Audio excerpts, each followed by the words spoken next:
नमस्कार मैत्रिणींनो, रंजना किचनमध्ये तुमचं अगदी मनापासून स्वागत आहे. आज आपल्याला मटकीपासून रेसिपी बनवायची आहे. कडमटकी. कडमटकी कशी बनवायची? छान मटकी 4-5 तास भिजत घातली, स्वच्छ धुवून आणि चाळणीत ओतून ठेवली रात्रभर. पहा किती मोड मस्त आलेले आहे. मटकी थोडी पण मोडच जास्त दिसत आहेत.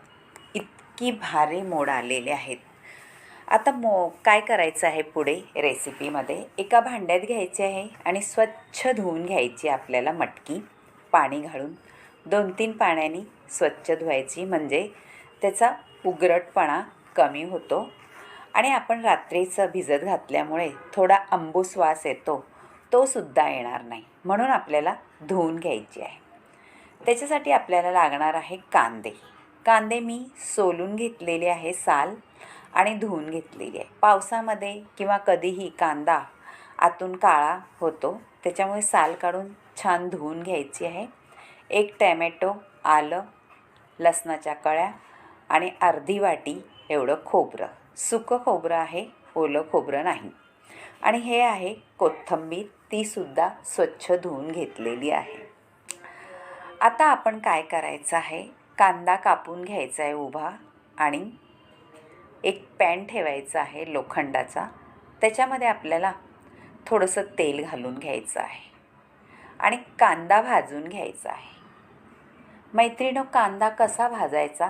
लाल होस्तोपर्यंत, रंग बदलस्तोपर्यंत. कांदा छान भाजला खरपूस का आपल्या रेसिपीला सुद्धा छान सुगंधसुद्धा येतो आणि खायलाही खमंग रुचकर अशी रेसिपी लागते. हे पहा, छान लाल रंग आलेला आहे आणि 1 टॅमॅटो आहे. आता तो त्याच्यात टाकून त्याला थोडा भाजून घ्यायचा आहे. टॅमॅटो भाजल्यानंतर टॅमॅटोचाही छान रंग येतो त्या भाजीला. आणि खोबरं आहे ते सुद्धा आपल्याला भाजायचं आहे. आता कांदा टॅमॅटो भाजून झाल्यानंतर अर्धी वाटी खोबरं आहे ते सुद्धा घालून घ्यायचे, काप केलेले. आणि त्याच्यात थोडंसं तेल घालायचं आहे. मैत्रिणींनो, तेल थोडंसंच घालायचं आहे भाजायला. आता आल्याचे तुकडे घातलेत आणि लसणाच्या कळ्याही घातलेल्या आहेत, पाकळ्या. त्या सोललेल्या नाही आहेत, साल तशीच आहे. मैत्रिणींनो, हे सुद्धा तुम्ही ट्राय करा. बिना सोलता लसूण घाला, खूप सुंदर सुवास येतो लसणाचा. तो गावठी लसूण आहे म्हणून साली सकट घालायचा. आता कोथिंबीरसुद्धा मी घालून घेतलेली आहे परतायला.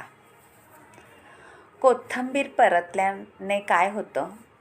कोथिंबीरचा सुगंध तर सुटतो, पण आपल्या रेसिपीला छान कलर यायला सुद्धा मदत होते.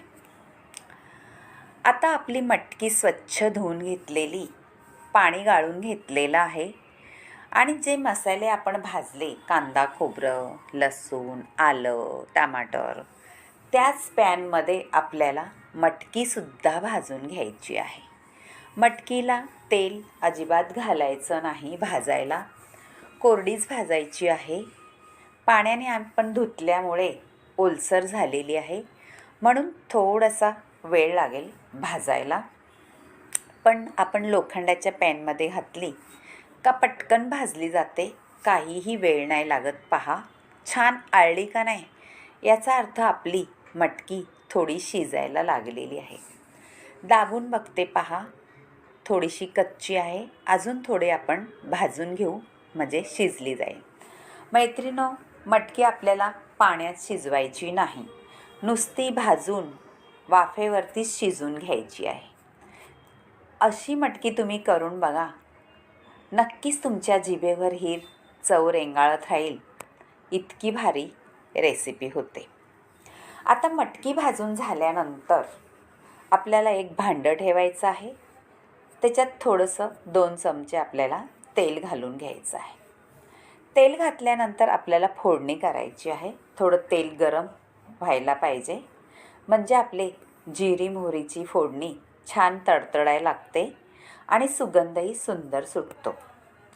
आता झालेलं आहे पहा, मोहरी आणि जिरं तडतडायला लागलेलं आहे. आता आपण घालून घेऊ कढीपत्त्याची पानं. कढीपत्त्याची पानं घातल्याने भाजीला किंवा आमटीला छान चव तर येतेच, पण आपल्याला कढीपत्ता आपल्या शरीरासाठी सुद्धा तेवढाच महत्त्वाचा आहे. आता मी हे मसाले घातलेले आहेत. हळद, गरम मसाला, घरगुती मसाला, बेडगी मसाला आणि आपलं वाटण केलेलं ते सुद्धा घालून घेतलेलं आहे मैत्रिणींनो आता. आणि वाटण केलेलं होतं कांदा, खोबरं, लसूण, आलं आणि टॅमॅटो.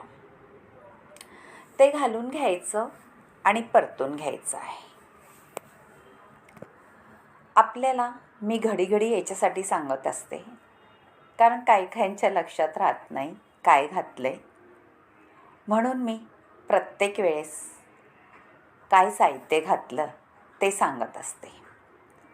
मैत्रिणींनो, आता छान आपला मसाला परतून झाला आहे. ग्रेव्ही का त्याच्यामध्ये मीठ घालायचं आहे चवीनुसार, आपल्या मसाल्याच्या अंदाजेनुसार घालायचं, म्हणजे चव भन्नाटच येते. आता मसाला परतून झाल्यानंतर तेल सुटले पहा मसाल्याला. आता पुढे काय करायचं आहे, आपल्याला त्याच्यामध्ये पाणी घालून घ्यायचं आहे.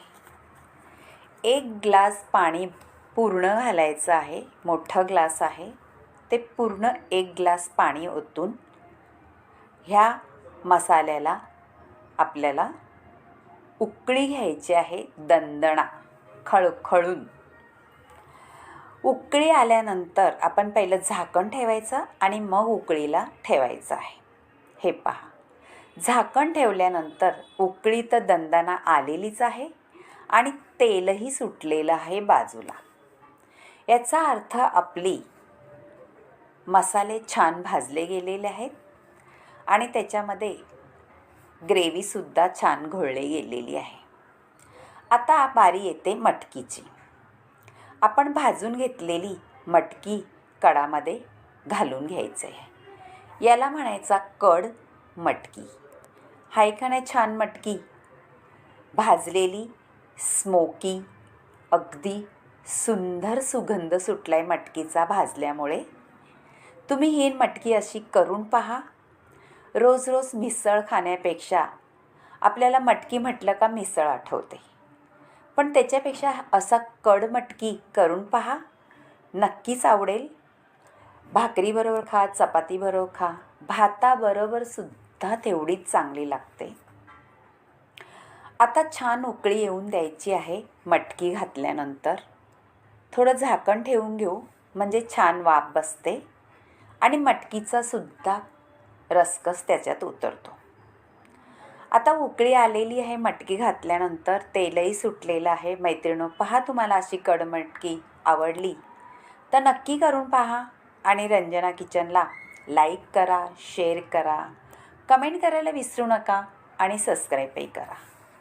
तुमच्या मैत्रिणीशी सुद्धा हा व्हिडिओ शेअर करा तुम्हाला जर आवडला तर, आणि त्यांनाही एक कमेंट आणि लाईक करायला सांगा. मैत्रिणींनो, तुमचं घरचं चॅनल आहे.